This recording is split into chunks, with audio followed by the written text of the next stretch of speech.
ఇంకొక పక్కన ఎప్పుడు రాజకీయాల్లో ఉన్నప్పుడు ముఖ్యంగా ప్రత్యేకంగా ప్రజాస్వామ్యంలో ఛాలెంజెస్ ఉంటాయి, అపోజిషన్ ఉంటుంది, ప్రజలు ఒక పక్క ఉంటారు, అధికార యంత్రాంగం ఒక పక్క, రాజకీయ పార్టీలు ఒక పక్క ఉంటాయి. కానీ ఎక్కడ కూడా మనం మంచి పని చేసినా ఆ మంచి పనిని చెప్పడంలో చాలా ఇంపార్టెంట్ ఇష్యూ. ఈ విషయం మీరు గుర్తుపెట్టుకోవాల్సిన అవసరం ఉంది. ఇటీవల 3 ఇన్సిడెంట్స్ మీ నోటీస్ తీసుకొస్తున్నా.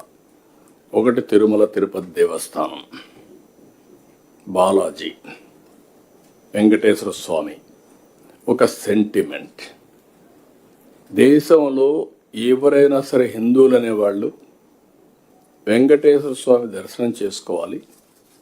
ఒకసారి కాదు, కొంతమంది as many times as possible దర్శనం చేసుకోవాలనేది ఆనవాయితీగా వచ్చేది.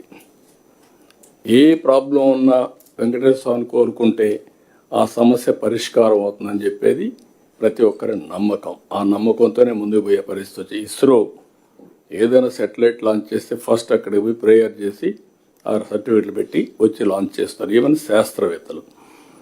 అలాంటిది అపవిత్రం చేసే పరిస్థితి మీరు చూశారు. ఆ మధ్యలో ghee adulteration, CBI enquiries going on.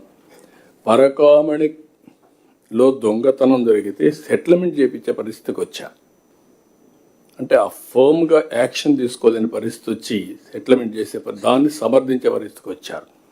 నిన్న ఇటీవల కాలంలో పోలీసులు అప్రమత్తంగా ఉన్నారు కాబట్టి సరిపోయింది. కానీ అక్కడ తీసే మళ్ళా మందు బాటలు ఖాళీ బాటలు పెట్టి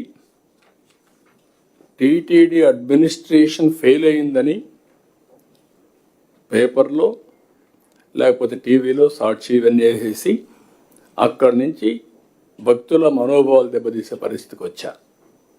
ఇమ్మీడియట్గా ఆ బాటిల్ తీసుకొచ్చి హాలోగ్రామ్ వెరిఫై చేసి మొత్తం వెరిఫై చేసే ఫోటోలన్నీ వెయిట్ చేస్తే మొత్తం వెరిఫై అయ్యే పరిస్థితికి వచ్చింది. దానిపైన యాక్షన్ తీసుకుంటూ గగ్గోలు పెట్టే పరిస్థితికి వచ్చారు. అంటే ఒక దేవునితో కూడా రాజకీయం చేసే పరిస్థితి వస్తున్నారంటే చాలా బాధాకరం.